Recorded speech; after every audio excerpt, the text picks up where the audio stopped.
The Pittsburgh Steelers need some help in guaranteeing their spot in the playoffs. First of all, the Pittsburgh Steelers have to win 2 games.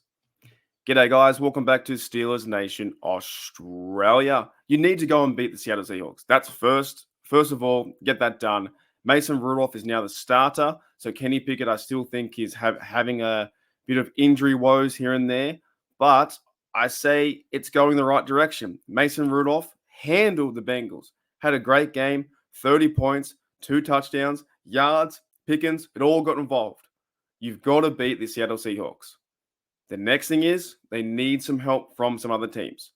Now, crazy enough, though, for the first time in like 33 years or 34 years, the Browns will finish above the Pittsburgh Steelers. So the Browns beat the Jets the other day, and one of those things cannot happen. But now the Steelers in 2 weeks, and you know what, too? This reminds me of last year. Remember last year where the Steelers had to win 2 games, and they needed, I think, 4 wins to happen, go their direction. But it all came down to Jack Flacco right at the end. The Jets versus the Patriots or Dolphins, and they lost like 13-9. And then we missed the playoffs on a 7-2 run. The Steelers, yet again, are in that spot where it's like it comes down to other teams to help us get in the playoffs. And I understand the frustration from the Steelers fan base. I really do, because it seems like every year, with our chance to go to the playoffs, we don't take care of business. And business was taking care of the Pats, taking care of the Cardinals, and also taking care of the Colts. They stuffed up. They stuffed up 3 games in a row. However, here we are, Steeler Nation. We have a chance with 2 weeks to go for the playoffs. And some fans might argue, what's the point? Why would you want to go to the playoffs? Anyways, I'll give you my take on that at the end of the video. Let's go through the scenarios on how the Pittsburgh Steelers can make the playoffs. Now, they need 2 of these things to happen, and you have 4 options. However, too, there's a slight little thing in here. There's already 1 guaranteed option, because if you look to the bottom of your screen, you have the Colts and Texans. Now, they verse each other in Week 18.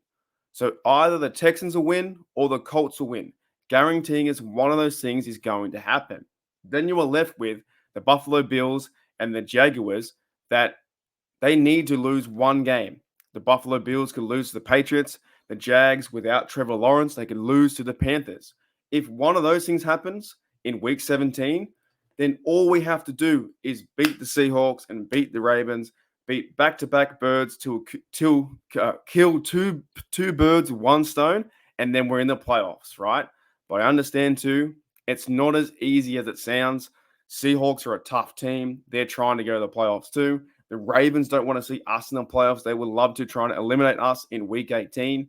So by saying that, the Colts and Texans, pretty much by Week 18, that's an automatic 1 thing to happen.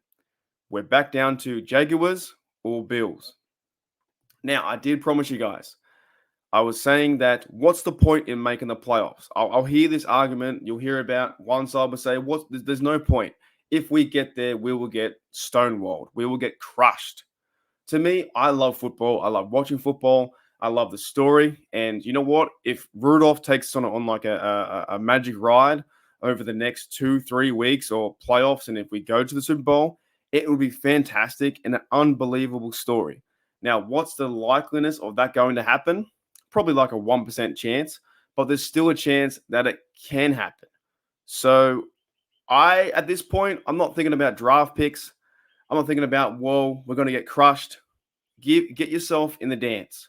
Once you're in the dance, you have a chance, and you never know what's going to happen. Now, the Steelers, too, have been riddled with injuries from middle linebacker, Cameron Haywood, he was out. Minka was out. So players here and there have been out throughout the whole season. Kenny Pickett been out. Now, that happens to every team. But it doesn't seem like that every team loses their middle linebacker rotation with all 3 guys and 4 guys got to step up. Like we got Miles Jack and Walker in there. They just signed a bloke from the Cowboys, or he was a rookie from the Cowboys, now Giant or ex-Giant, Jalen Smith. These things you don't think is going to happen. Eric Rowe was a safety. Minka's out. Kazi's out. They have no safeties. They have no middle linebackers. So if they do make it far out, man. Just see what happens. So they have to beat the Seahawks. They have to beat the Ravens. Next minute, they need one of these things to happen. Sorry, two of these things to happen. The Bills or the Jaguars need to lose a game, and the other one is almost guaranteed. So pretty much, you just need one of these things to happen, which is Patriots. They don't like the Bills. Bill Belichick, he doesn't like the Bills. He might be able to cause an upset for the Bills this weekend. That could happen. And Jaguars, Panthers versus Jaguars this weekend, there is no Trevor Lawrence. He's out. So they're not only fighting for a wild card spot, they're fighting for the AFC South, and the Jaguars have lost 4 games in a row. So there's still a chance. Coming up to New Year, there's still a chance. But on Sunday day, Steelers versus Seattle first. Get that job done. Then hopefully the rest of the dominoes will fall. I'll see you later.